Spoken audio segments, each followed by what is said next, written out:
ગોંડલ નાગરિક બેંકની ચૂંટણીમાં ગણેશ ગોંડલની ભવ્ય જીત. ભાજપના તમામ 11 ઉમેદવાર જંગી લીડ સાથે વિજય. કોંગ્રેસના તમામ ઉમેદવારની હાર. ભાજપ અને ગણેશ ગોંડલનો વિજય થતાં ઉજવણીનો માહોલ. આતશબાજી અને ઢોલ સાથે ઉજવણી કરાઈ. મધરાત્રિએ ગોંડલના રાજમાર્ગો પર ઉજવણી કરાઈ. કોંગ્રેસનો બેંકમાં સફાયો થયો છે. અલ્પેશ ઢોલરિયા.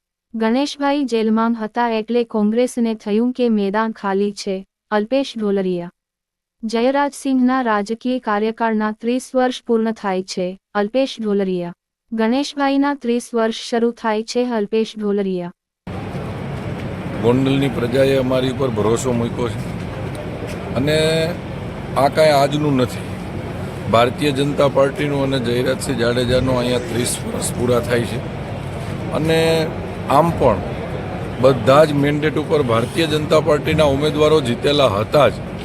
આ એક જગ્યા ઉપર નાગરિક બેંકમાં ગોંડલના લોકોએ ચુકાદો આપી દીધો છે કે આ ગ્રાઉન્ડમાં તમારે કાંઈ કરવાનું નથી. અહીંયા ભારતીય જનતા પાર્ટીનો ગઢ છે અને એ ગઢ જળવાઈ રહ્યો. આ તો અમારા ગણેશભાઈ 5 દિવસથી આ જેલમાં હતા, એમાં આ બધાને એમ થઈ ગયું કે અમે બધા અહીંયા કમ્પ્લીટ છે. આ ગ્રાઉન્ડ ભારતીય જનતા પાર્ટીનું છે. ભારતીય જનતા પાર્ટીમાં લોકો વર્ષોથી અહીંયા સેવા કરતા આવ્યા છે અને એનું પરિણામ છે.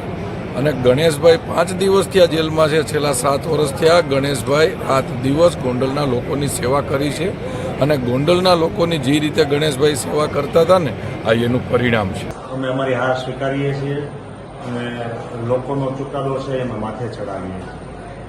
પરંતુ એટલું ચોક્કસ છે કે અમે જે ચૂંટણી અધિકારીએ 3900 મત ખોટા ઉમેર્યા હતા એની સામે હાઈકોર્ટમાં ગયા હતા.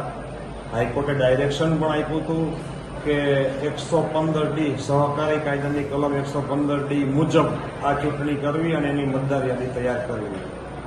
એ ડાયરેક્શનના આધારે ડિસ્ટ્રિક્ટ રજિસ્ટ્રાર રાજકોટે પણ એવું માર્ગદર્શન આપ્યો, હુકમ કર્યો બેંકના ચૂંટણી અધિકારીને કે જે વિવાદિત ચૂંટણી અધિકારી છે કે ભાઈ આ 115D સહકારી કાયદાની કલમ 115D મુજબ જ મતદાર યાદી બનાવી. છતાંય પણ હાઈકોર્ટની વાત પણ એણે ન માની, ડિસ્ટ્રિક્ટ રજિસ્ટ્રારની વાત પણ ન માની અને અંતે એમણે જે 3900 મત ખોટા ઉમેર્યા હતા એ મતોના આધારે આજે એમણે વિજય મેળવ્યો. એ તો તમારી હાઈકોર્ટે એ અરજી છે છેલ્લી ઘડીએ રદ કરી દીધી હતી. હાઈકોર્ટે અમારી અરજી રદ નથી કરી. હાઈકોર્ટે ડાયરેક્શન આપેલું છે કે 115D મુજબ ચૂંટણી કરવી.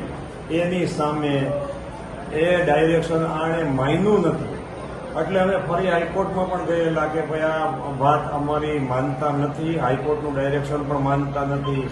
ત્યારે હાઈકોર્ટે એવું કીધું કે ભાઈ એ ચૂંટણીની પ્રક્રિયા ચાલુ થાય ત્યારે તમે ફરી આવજો. પરંતુ ચૂંટણીની પ્રક્રિયા એની સામે અમે એલપીએ પણ કરેલી, ડબલ ડિવિઝન બેન્ચમાં અમે એલપીએ કરેલી, પરંતુ હાઈકોર્ટે એમ કીધું કે જ્યારે એક વખત ચૂંટણી પ્રક્રિયા ચાલુ થઈ ગઈ હોય ત્યારે અમે એમાં ઇન્ટરફિયર ન કરી શકીએ. બાકી હાઈકોર્ટનું ડાયરેક્શન સ્પષ્ટ છે કે 115D મુજબ ચૂંટણી કરવી. આ હારને હવે કઈ રીતે લેશો તમે આગળ? બસ અમે હાલ માથે ચડાવીએ છીએ અને કાયદાની બાબતમાં અમે હજી આગળ વધશું.